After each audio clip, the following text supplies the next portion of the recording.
Чыңгыз Айтматовдун Жамиля повести Москвада жазылган. Жазуучу Максим Горький атындагы дүйнөлүк адабият жогорку окуу жайында окуп жүргөн кезинде 1956-1958 жылдарда ушул чыгармасын жараткан. Алгаш чыгарманын аталышы Обон деген ат менен жазылган. Повестин орус тилиндеги вариантын Москвадагы Новый мир журналына алып барганда, анын редактору Жамиля деп атын оңдоп, анан журналдын 1958 жылдагы номер 8 санынан орун берет. Что стоишь? Что смотришь? Езжай, не смотри на меня. Езжай, тебе говорят.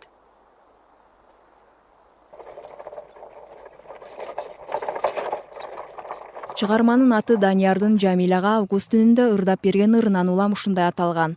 Андан кийин аталган повесть дүйнөнүн көптөгөн тилдерине которулган. Ощущением беспокойства и радости в душе.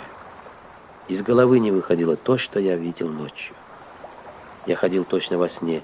Ошол кезде жалпыга таанымал француз жазуучусу Арагон Жамиля повести дүйнөдөгү махабат жөнүндө эң сонун баян деп атап, ал тууралуу макаласын Парижден басып чыгарган.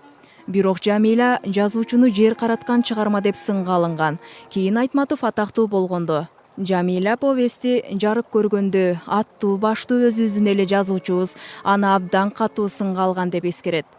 Канчалаган сынга карабастан бул чыгарма ийгилик жаратып, Жамиля жөнүндө 1968 жылы кино тартылат. Анда СССРдын белгилүү актерлору Наталья Аримбасарова, Сүймөнкул Чокморов, Даркүл Күйүкова, Сабира Күмүшалиева жана башка ушул сыяктуу инсандар рол жаратышкан.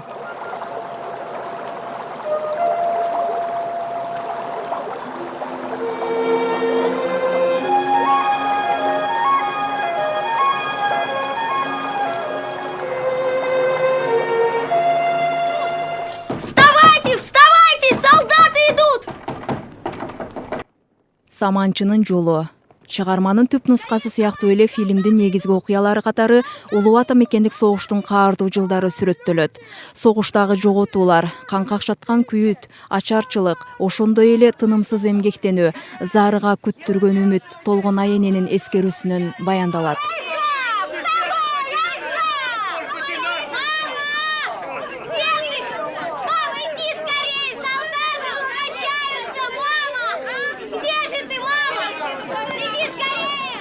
Саманчынын жолу тасмасы 24 жаштагы кино тартуу ишине али бармагын салып көрөлү Геннадий Базаровдун биринчи эмгеги экенине айрымдар ишенишпесе керек.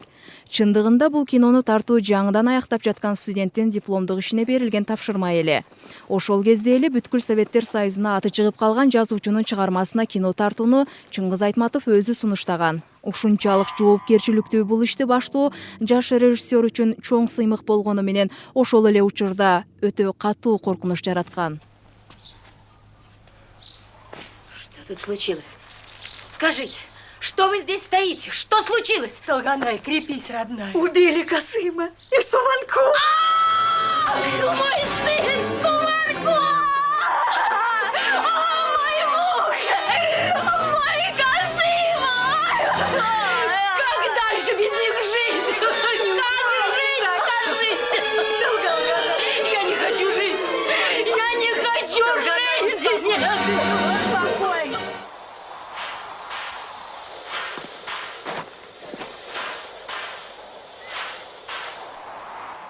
Чыңгыз Айтматовдун бетме-бет повести Талас областындагы Кара-Бура районуна караштуу Көксай айылынын тургуну, согуш качкыны Ысмайылдын жашоосунун бир үзүмү. Чыгарма жаралган соң Ысмайыл Айтматовго «Сен мени бүт дүйнөгө тааныттың. Менин улуу балам аскер кызматын өтөп жүрөт. Кийинки балам даак агасын жолун жолдойт. Мен качкын болгонум менен балдарым андай эмес» деп кат жазат. Мына ушулар жана повесттин негизинде тартылган Куш өмүр тасмасы жөнүндө кеп кылабыз. Постой, я сейчас.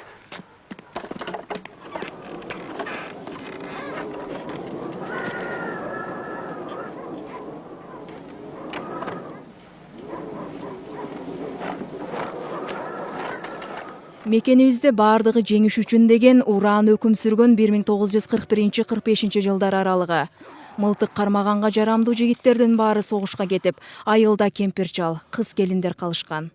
Согушка чакырылган Ысмайыл майданга жетип, бирок аман калышынан күмөн санап айылына качып жөнөйт. Жолдошун үйүндөгү ороого жашырып баккан сейде жаш баласы, каарыган кайненеси менен көп кыйынчылык тартат. Эл шекшип калабы деген коркунучтан улам Исмайыл айылдан алыс жайгашкан үңкүрдү түнөк кылып күн кечирет.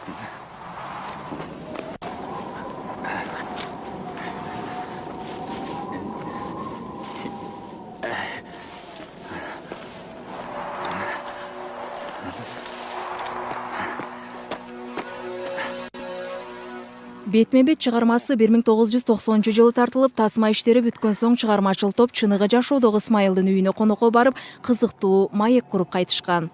Айтматов бетме-бетти 2 жолу жазган.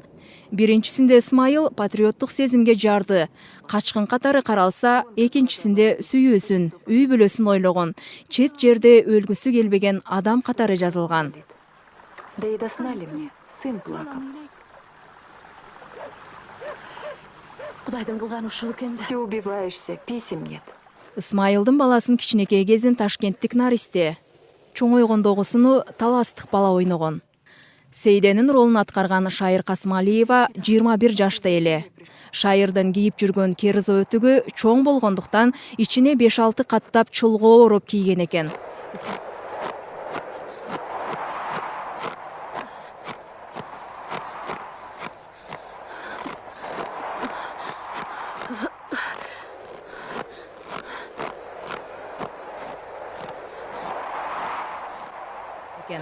Исмайыл менен Сейденин жаш кезде курган үйүн чын эле пайдубал куюшуп, кирпич менен салышкан. Айылдын молдолорун көрүстөнгө ыйлаганга болбойт деген айтуусу менен Исмайыл жуун гана дөмпөйүп үйүлгөн топуракка келип ыйлаган. На том свете.